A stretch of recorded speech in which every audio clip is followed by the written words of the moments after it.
Officer Meghalaya Police Services MPS but Assistant Inspector General AIG Barim Kajela ba JK Yang Rai ula ujor Sha State Vigilance Officer SVO but Chief Secretary Kajela ba DP Walang ba untukla lang halor ke jingkino pendankam bakla Director General of Police Dr. LR Bisnoy but kirkot jangka Inquiry Committee bala thong dakatnat bullet HKST bala pha Sha Chief Secretary ba Yang Rai ula ong bala IT ya kene mantip harengkat ke jingkerpat panpa tian kam baman bat jingpen saja nakatna departmental action persya ya kene officer namar ke jingpen don kam bakla ya kesuki pat ki kam baman nalor kiwe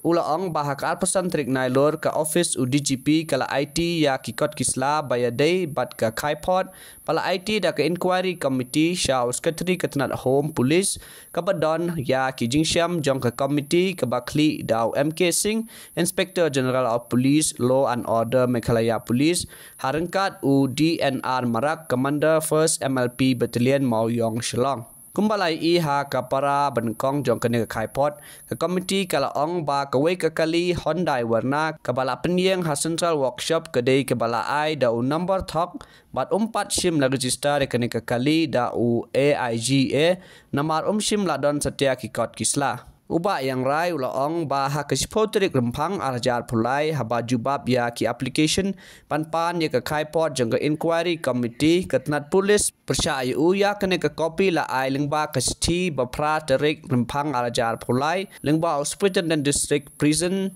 and Correctional Home Shillong menba udang don ha ke judicial custody ula ong ka ba penkendit ya halor ke jingsyam jang ke committee ha ka para benkong ha ka bala keno ba ke committee kala keno ya bau ai number thok ya ke Hyundai warna ka ba penyeng central workshop Bishnupur Shillong bat ha ba pule bhai ke kaipot bat khmi ya ka annexure a serial number nyo punyo ka don ke jingkdeu ya ka kali number ML not RA not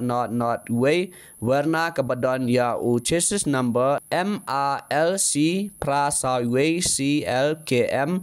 WR Prakandai Praprabi hakaba kam shimla dan ka kap hakapo jong kum AIGA pan panda yo number thok naba khne ka kali kam pat ju don bat hinrei kumbala pan pau da inquiry committee ya khne ka kali la pan yang ha central workshop ka badon ha ka jingkmi pajing suma jong in charge ka workshop Ula ong ba kene kapeni ba kadon ke jingyale suboy ban pengat ya